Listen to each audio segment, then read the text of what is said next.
Yo, what's up YouTube? It's Lprad coming at you with another tutorial, and this one's going to be on Tapmills. So for Tapmills, I recommend starting off with, a heavy jacket so you don't cut your shoulders or whatever. I recommend having Backrocks, Headswipes, and regular windmills. So the movement of Tapmills, it's basically a regular windmill collapsing onto your back and using your foot, your dominant foot, to step down, push off enough to get leverage for the next rotation. It sounds really simple, but it's very complicated to some people because of the push. The tapping, getting low enough to tap, and then pushing up high enough to get leverage. So let's get right into it. Step one would be starting off in a regular windmill stabbing position.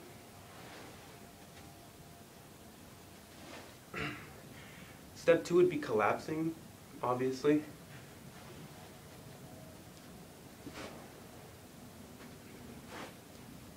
Step three, this is where it gets kind of difficult. You would stab, collapse, and then bend your leg, your dominant leg, so that you're in position to tap the floor and push off for leverage.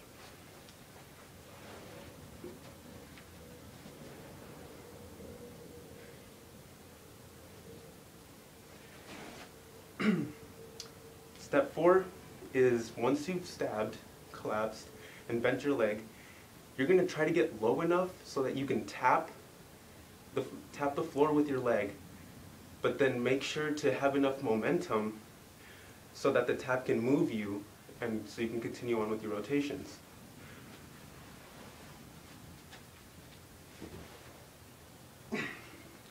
The collapse is going to get kind of tricky at first because it's going to feel like you're collapsing and just hitting the floor, and you're not going to have any movement.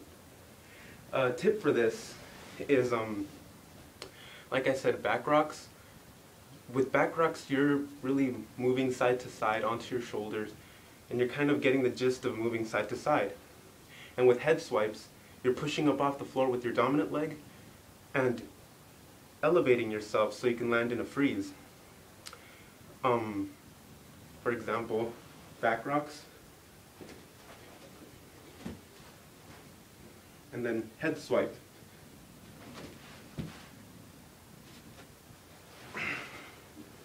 So once you practice those, make sure that you feel comfortable with the pushing off high enough so you can get the leverage, because that's the whole entire tap mill. It's like a head swipe, but in a windmill, So step five, once you get low enough to tap the floor, push off so that you push off hard enough so that you can continue the momentum and you can continue rotating with your move.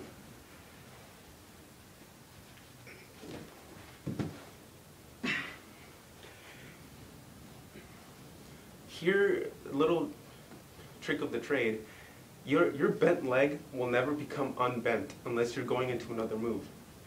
So always be sure to keep this position with your legs, like you're making an L form or like a sword or something, I don't know. Yeah, but always keep your leg bent.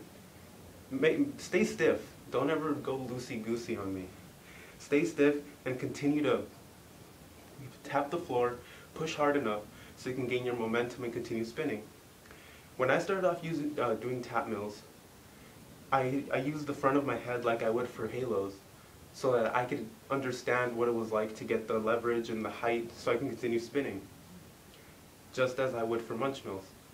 After munch mills, I learned tap mills, and then as the same for munch mills, you kind of barrel your body so that it's a circular movement, and then you continue moving smoothly, which I would recommend the same for tap mills. Keep your body circular. Multiple rotations, it's step one, collapsing. Step two, placing your foot down and tapping hard enough so that you can continue moving. Step three would be gaining the leverage, the height. Step four would be moving with your momentum. So from standing, it would be power kick, going down, as regular from standing up, going down, collapsing, then tapping, as shown.